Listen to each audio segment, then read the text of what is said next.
4 بهمن ماه 1402، روزی که عملیات احداث یکی از مهمترین پروژه‌های عمرانی حرم مطهر با حضور تولیت آستان قدس رضوی آغاز شد.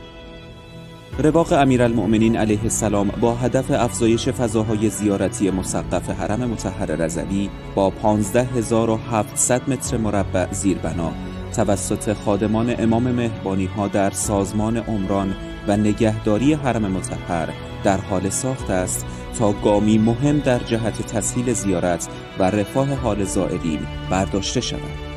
اجرای این پروژه البته ملزومات زیادی داشت که یکی از مهمترین و البته خاصترین آنها جابجایی گلدسته ضلع جنوبی صحن جمهوری اسلامی است.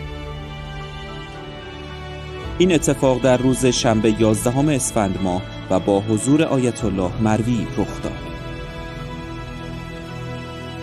تمام وزن مربوط به این گلدسته که نزدیک 210 تن خود گلدسته هستش، اومدیم گذاشتیم روی این یک ساب چرخایی که بهش میگن بوژی، روش گذاشتیم، روش یک شاسی هستش و شاید سخت‌ترین کار غیر از بحث انتقالش این بود که وزن و اون پایه‌ای که بتونی که شما مشاهده می‌کنین برش بخوره بیاد روی شاسی قرار بگیره و توسط کشنده گذاشتیم استیم بوکسری که هستش داره 6 متر در هر ساعت درس کنم به خدمت شما جابجا میشه. ما 65 متر داریم، یه چیزی نزدیک 7-10 ساعت طول میکشه تا این انتها برسه. آیت الله مروی در حاشیه این عملیات از پیچیدگی این کار سنگین و زحمات متخصصین و مهندسین این پروژه گفت. با عنایت حضرت رضا الحمدلله کارهای بسیار خوب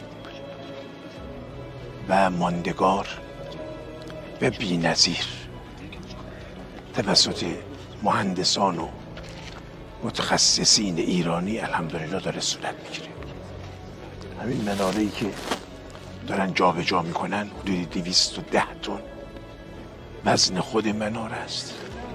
اونا هم که کنارش قرار دادن که حفظش کنن، سرجم تو به گفته آقایون حدود 500 تن وزن رو با ارتفاع 35 متر دارن جابجا میکنن.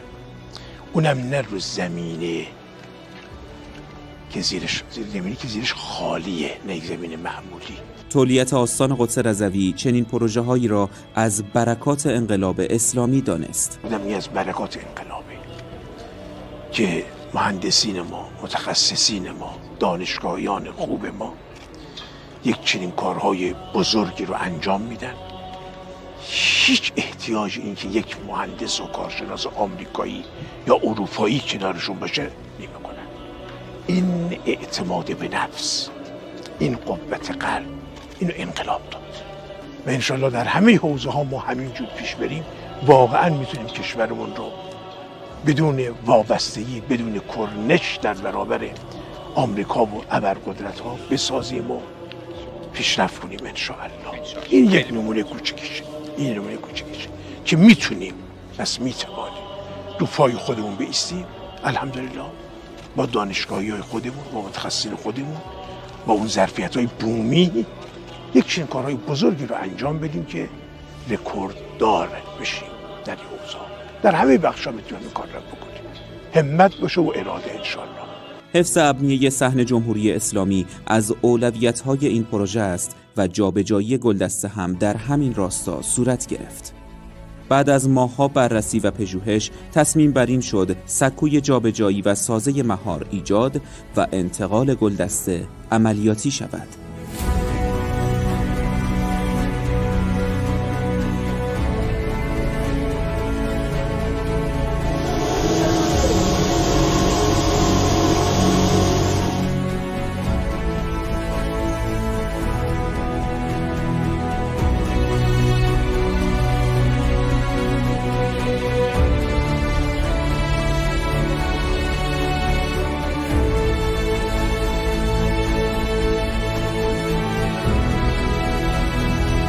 جابجایی این گلدسته در مدت زمان حدود 13 ساعت انجام شد و در حد فاصل صحن جمهوری اسلامی و رواق امیرالمؤمنین علیه السلام قرار گرفت.